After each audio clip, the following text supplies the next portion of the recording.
ನೀವು ನೋಡ್ತಾ ಇದ್ದೀರಾ ಸುವರ್ಣ ನ್ಯೂಸ್ 24/7. ನಾನು ಗುರುಪ್ರಸಾದ್. ಈಗ ಹೆಡ್ಲೈನ್ಸ್. ಕಮಲಪಾಳ್ಯದಲ್ಲಿ ಬಿಕ್ಕಟ್ಟು ಮತ್ತೆ ಉಲ್ಬಣ ಸಾಧ್ಯತೆ. ಬಿಜೆಪಿ ಕಚೇರಿಯಲ್ಲಿ ಸಿಎಂ ಈಶ್ವರಪ್ಪ ನೇತೃತ್ವದಲ್ಲಿ ಮತ್ತೊಂದು ಸಭೆ. ಯಡಿಯೂರಪ್ಪ ವಿರುದ್ಧ ಕ್ರಮ ಕೋರಿ ಹೈಕಮಾಂಡ್ಗೆ ವರದಿ. ಅಬ್ಬರಿಸಿ ಬೊಬ್ಬಿರಿದ ಯಡಿಯೂರಪ್ಪ. ಸಂಜೆ ವೇಳೆಗೆ ಜರ್ರನೆ ಇಳಿದ ಪ್ರತಾಪ. ರಾಜ್ಯ ಸುತ್ತಿದ ಮೇಲೆ ರಾಜೀನಾಮೆ ಕೊಡ್ತಾರಂತಪ್ಪ.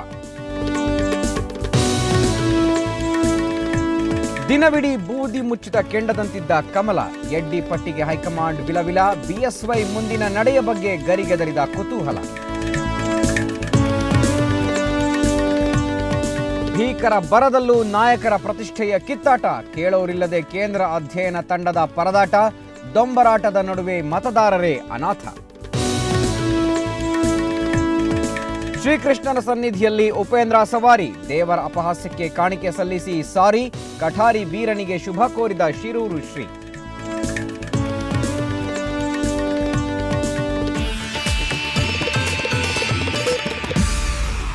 ಬಿಜೆಪಿ ಬಿಕ್ಕಟ್ಟಿಗೆ ತಾತ್ಕಾಲಿಕ ಬ್ರೇಕ್. ಸದಾ ಸರ್ಕಾರ ಸದ್ಯಕ್ಕೆ ಸೇಫ್. ಹೈಕಮಾಂಡ್ಗೆ ತಪ್ಪಿದ್ದಲ್ಲ ಬಿಎಸ್ವೈ ಶಾಕ್.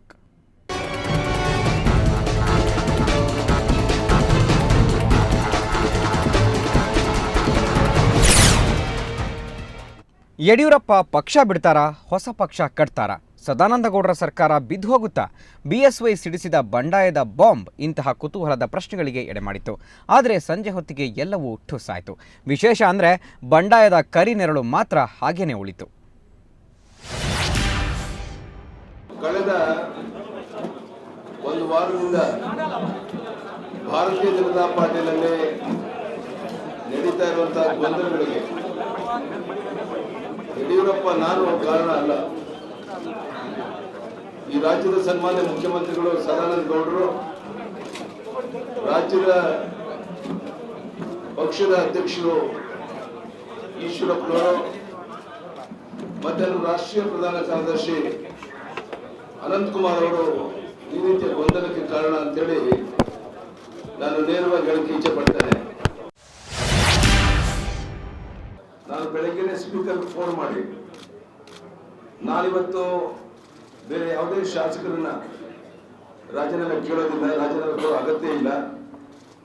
ನಾನು ಇವತ್ತು ಬೆಳಗ್ಗೆ 12 ಗಂಟೆಗೆ ಸರಿಯಾಗಿ ರಾಜೀನಾಮೆಯನ್ನು ಕೊಟ್ಟು ರಾಜ್ಯದ ಜನರು ನನ್ನ ಬಗ್ಗೆ ಮುಂದೆ ಏನು ತೀರ್ಮಾನ ತಗೊಳ್ಬೇಕು ಅಂತ ಹೇಳ್ತಾರೆ, ಆ ತೀರ್ಮಾನ ತಗೊಳ್ಳಕ್ಕೆ ನಾನು ಜನರ ಮುಂದೆ ಹೋಗ್ತೇನೆ ಅನ್ನೋ ತೀರ್ಮಾನವನ್ನು ನಾನು ಕೈಗೊಂಡಿದ್ದೆ.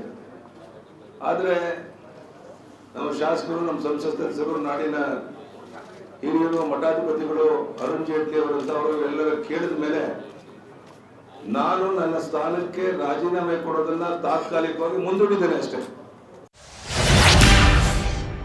ನಿಮಗೆ ಗೊತ್ತಿದೆ, ಅವ್ರಿಗೆ ಅಧಿಕಾರಕ್ಕೆ ಬಂದಾಗಲಿಂದ ಇವತ್ತಿನವರೆಗೆ ಒಂದು ಶಾಸಕಾಂಗ ಪಕ್ಷದ ಸಭೆಯನ್ನು ಕರೆದಿಲ್ಲ.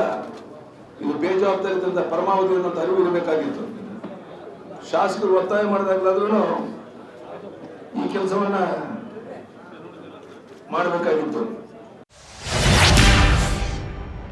3.5 ವರ್ಷದಲ್ಲಿ 3 ಬಾರಿ ನನ್ನ ಮುಖ್ಯಮಂತ್ರಿ ಸ್ಥಾನ ಇಳಿಸಕ್ಕೆ ಪ್ರಯತ್ನ ಮಾಡಿದ ಅನಂತಕುಮಾರ್ ಅವರು. ನಿಮ್ಮ ಉದ್ದೇಶ ಏನಿತ್ತು? 3.5 ವರ್ಷದಲ್ಲಿ ಎಂದೂ ಸಹ ನನ್ನ ನೆಮ್ಮದಿಯಿಂದ ಆಡಳಿತ ನಡೆಸಕ್ಕೆ ನೀವು ಬಿಡಲಿಲ್ಲ. ಡೆಲ್ಲಿಯಲ್ಲಿ ಕೂತ್ಕೊಂಡು ಷಡ್ಯಂತ್ರ ಕುತಂತ್ರ ಮಾಡಿದರೆ ಇದೆಲ್ಲದರ ಮಧ್ಯೆನೂ ಸಹ ನಾವು ಆಡಳಿತವನ್ನು ಮುಂದುವರಿಸಿಕೊಂಡು ಬಂದವು.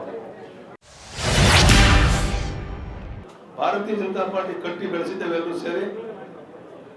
ಕೋಟ್ಯಾಂತರ ಜನರಿಗೆ ಯಡಿಯೂರಪ್ಪನ ಅಪಾರ್ಥ ಮಾಡ್ಕೊಳ್ಬಾರ್ದು ಅಂತೇಳಿ ನಾನು ಏನಾಗಿದೆ, ಯಾವ ರೀತಿ ನನ್ನ ಕಿರುಕುಳವನ್ನು ಕೊಟ್ಟರು, ಯಾವ ರೀತಿ ನನ್ನನ್ನ ಪಕ್ಷದಿಂದ ಬಿಡಲಿ ಅನ್ನುವಂತ ಒಂದು ವಾತಾವರಣ ಸೃಷ್ಟಿ ಮಾಡುವಂತ ಪ್ರಯತ್ನ ಇವೆಲ್ಲ ಮಾಡ್ತಾ ಇದ್ದಾರೆ. ಆ ಸಂಗತಿಗಳನ್ನ ರಾಜ್ಯದ ಪ್ರಮುಖ ಕೇಂದ್ರಗಳು ಹೋಗಿ ನಾನು ಎಕ್ಸ್ಪ್ಲೈನ್ ಮಾಡೋದಿದ್ದೇನೆ, ಜನತೆಗೆ ಮನವರಿಕೆ ಮಾಡಿ ಅಲ್ಲಿ ಏನು ಫೀಡ್ಬ್ಯಾಕ್ ಬರುತ್ತೆ. ಯಾಕೆಂದ್ರೆ ಮಾಲೀಕರು ರಾಜ್ಯದ ಜನ, ಆ ಜನರ ಅಭಿಪ್ರಾಯವನ್ನು ತಗೊಂಡು ಮುಂದೆ ನನ್ನ ರಾಜಕೀಯ ನಿರ್ಧಾರವನ್ನ ಆದಷ್ಟು ಬೇಗ ನಾನು ಮಾಡಬೇಕು ಅಂತಿದ್ದೇನೆ. ಇನ್ನು ಯಡಿಯೂರಪ್ಪ ಮಾಡಿರುವ ಆರೋಪಗಳ ಬಗ್ಗೆ ಚರ್ಚೆ ಮಾಡುತ್ತೇವೆ ಅಂತ ರಾಜ್ಯಾಧ್ಯಕ್ಷ ಈಶ್ವರಪ್ಪ ಪ್ರತಿಕ್ರಿಯಿಸಿದ್ದಾರೆ. ಬೆಂಗಳೂರಿನಲ್ಲಿ ಮಾತನಾಡಿದ ಅವರು, ಯಡಿಯೂರಪ್ಪ ನಮ್ಮ ನಾಯಕರು, ನನ್ನ ವಿರುದ್ಧ ಮಾಡಿರುವ ಆರೋಪ ಮುಖ್ಯವಲ್ಲ, ಅವರು ಪಕ್ಷದಲ್ಲಿ ಉಳಿದಿದ್ದು ಮುಖ್ಯ ಅಂತ ಹೇಳಿದರು. ಯಡಿಯೂರಪ್ಪನವ್ರು ಪಾರ್ಟಿ ಬಿಡ್ತಾರೆ ಅಂತ ಬೆಳಿಗ್ಗೆಯಿಂದಲೂ ಬಹಳ ನೀವು ಕೂಡ ಕಾತುರದಿಂದ ಕಾಯ್ತಾ ಇದ್ರಿ, ಏನಾಗುತ್ತೆ ಅಂತ. ನನಗೆ ಮುಂಚೆಂದ್ರೂ ಹೇಳಿದೆ, ಯಾವ ಕಾರಣಕ್ಕೂ ಯಡಿಯೂರಪ್ಪನವರು ಈ ಪಾರ್ಟಿ ಬಿಡಲ್ಲ ಅಂತ.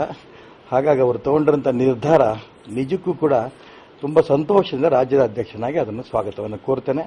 ಅವ್ರು ಏನೇ ಮುಂಚೆಂದು ನಾನು ಹೇಳ್ತಾ ಇದ್ದೀನಿ, ನನ್ನ ಬಗ್ಗೆ ಅವ್ರು ಏನೇ ಆಪಾದನೆ ಮಾಡಿದ್ರು ಕೂಡ ಅದನ್ನು ನಾನು ಆಶೀರ್ವಾದ ಅಂತ ಸ್ವೀಕಾರ ಮಾಡ್ತಾ ಇದ್ದೀನಿ, ಹಿರಿಯರವರು. ಹಾಗಾಗಿ ಇವತ್ತು ಅವರು ಮಾಡಿರೋಂಥ ಅಂಶವನ್ನು ಇವತ್ತಿಲ್ಲ ನಾಳೆ ಅವರು ನಾನು ಯಾವುದೇ ತಪ್ಪು ಮಾಡಿಲ್ಲ ಅಂತ ಅಂಶವನ್ನು ಅವ್ರ ಬಾಯಲ್ಲೇ ಬರುತ್ತೆ, ಆ ವಿಶ್ವಾಸ ನನಗಿದೆ. ಬಿಜೆಪಿಯಲ್ಲಿ ಎದ್ದಿದ್ದ ಭಿನ್ನಮತಕ್ಕೆ ಇವತ್ತು ತಾತ್ಕಾಲಿಕ ತೆರೆಯೇನೋ ಬಿದ್ದಿದೆ. ಆದರೆ BSY ಬಾಂಬ್ನ ಡ್ಯಾಮೇಜ್ ಕಂಟ್ರೋಲ್ಗೆ ಇಡೀ ದಿನ ನಡೆದ ಕಸರತ್ತು ಅಷ್ಟಿಷ್ಟಲ್ಲ. ಕೊನೆ ಗಳಿಗೆವರೆಗೂ ಮನೆ ಮಾಡಿದ ಕುತೂಹಲವು ಯಾವ ಸಸ್ಪೆನ್ಸ್ ಸಿನಿಮಾಗಿಂತ ಕಡಿಮೆ ಇರಲಿಲ್ಲ.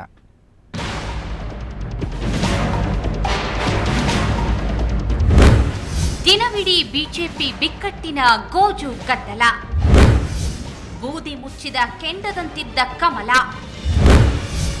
BSY ಪಟ್ಟಿಗೆ ಹೈಕಮಾಂಡ್ ವಿಲವಿಲ. ಕಳೆದ 2 ದಿನಗಳಿಂದ ಭುಗಿಲೆದ್ದಿದ್ದ ಬಿಜೆಪಿ ಬಿಕ್ಕಟ್ಟು ಇವತ್ತೂ ಸಹ ಕುತೂಹಲಕಾರಿ ತಿರುವುಗಳೊಂದಿಗೆ ಮುಂದುವರೆಯಿತು. ದಿನವಿಡೀ ಕಮಲಪಾಳಯ್ಯ ಬೂದಿ ಮುಚ್ಚಿದ ಕೆಂಡದಂತಿತ್ತು. ಯಡಿಯೂರಪ್ಪ ಯಾವ ನಿರ್ಧಾರ ಕೈಗೊಳ್ತಾರೆ ಅನ್ನೋದು ಸಖತ್ ಸಸ್ಪೆನ್ಸ್ ಮೂಡಿಸಿತು.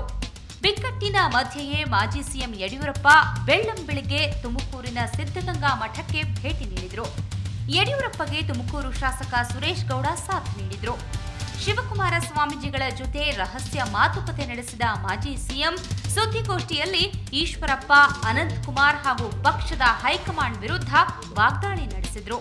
ಈ ಮಧ್ಯೆ ಯಡಿಯೂರಪ್ಪ ಬಣದ ಶಾಸಕರ ರಾಜೀನಾಮೆ ಪರ್ವ ಇವತ್ತು ಕೂಡ ಮುಂದುವರೆಯಿತು. 9 ಸಚಿವರು, 7 ವಿಧಾನ ಪರಿಷತ್ ಸದಸ್ಯರು ಹಾಗೂ 26 ಶಾಸಕರು ಸೇರಿದಂತೆ ರಾಜೀನಾಮೆ ನೀಡಿದ BSY ಬೆಂಬಲಿಗರ ಸಂಖ್ಯೆ 42ಕ್ಕೆ ಏರಿತು. ಇದೇ ವೇಳೆ ಎಡ್ಡಿ ಬಣದ ಸದಸ್ಯರು ಹೈಕಮಾಂಡ್ ಹಾಗೂ ಸಿಎಂ ಸದಾನಂದಗೌಡ ವಿರುದ್ಧ ಆಕ್ರೋಶ ವ್ಯಕ್ತಪಡಿಸಿದ್ದಲ್ಲದೆ ಸದಾನಂದಗೌಡ ಯಡಿಯೂರಪ್ಪ ಅವರ ಕ್ಷಮೆ ಕೋರಬೇಕು, ತಮ್ಮನ್ನ ಸಿಎಂ ಮಾಡಿದ್ದು ಯಡಿಯೂರಪ್ಪರೇ ಹೊರತು ಹೈಕಮಾಂಡ್ ಅಲ್ಲ ಅಂತ ಒಪ್ಪಿಕೊಳ್ಬೇಕು ಅಂತ ಷರತ್ತು ವಿಧಿಸಿದ್ರು. ಹಾಲಪ್ಪ ಕೂಡ ಇದಕ್ಕೆ ದನಿಗೂಡಿಸಿದ್ರು. ಅವತ್ತು ಏನು ಸನ್ಮಾನ್ಯ ಮುಖ್ಯಮಂತ್ರಿಗಳನ್ನು ಸದಾನಂದ ಗೌಡ್ರವ್ರನ್ನ 67 ಜನ ಶಾಸಕರು ಯಡಿಯೂರಪ್ಪನವರ ಮಾರ್ಗದರ್ಶನದ ಮೂಲಕ ಆರಿಸ್ತಕ್ಕಂಥ ಶಾಸಕರು ಯಾರ್ಯಾರಿದ್ದಾರೆ ಅಷ್ಟು ಜನ ಸನ್ಮಾನ್ಯ ಯಡಿಯೂರಪ್ಪನವ್ರ ಜೊತೆನಲ್ಲಿದ್ದಾರೆ. ಯಾರು ಕೂಡ ಹಿಂಜರಿದಿಲ್ಲ. ಯಡಿಯೂರಪ್ಪನವರೇ ಈ ರಾಜ್ಯದ BJP ನಾಯಕರು. BJPಗೂ ಮತ್ತು ಯಡಿಯೂರಪ್ಪನವರಿಗೂ ಈ ಕರುಳು ಬಳ್ಳಿ ಸಂಬಂಧ ಅಂತಾರಲ್ಲ, ಹಾಗೆ ರಾಜಕೀಯ ಅವರು ಪ್ರಾರಂಭ ಮಾಡಿದ್ದೇ ಅಲ್ಲಿ.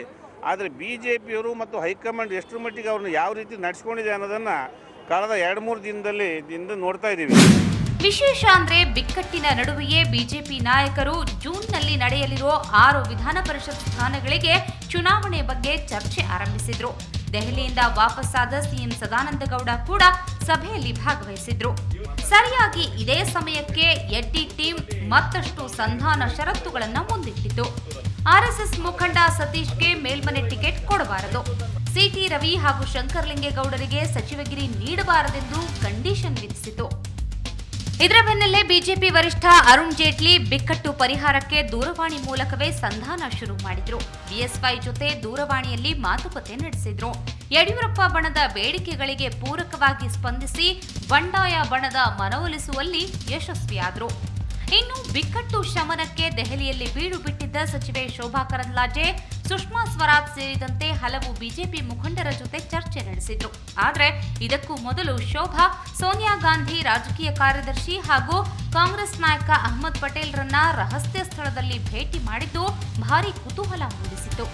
ಒಟ್ಟಾರೆ ಯಡಿಯೂರಪ್ಪ ಮೆತ್ತಗಾಗುವುದರೊಂದಿಗೆ ಬಿಜೆಪಿ ಬಿಕ್ಕಟ್ಟಿಗೆ ತಾತ್ಕಾಲಿಕವಾಗಿ ಇವತ್ತು ತೆರೆ ಬಿದ್ದರೂ ಇಡೀ ದಿನ ಪರಿಸ್ಥಿತಿ ಬೂದಿ ಮುಚ್ಚಿದ ಕೆಂಡದಂತಿತ್ತು.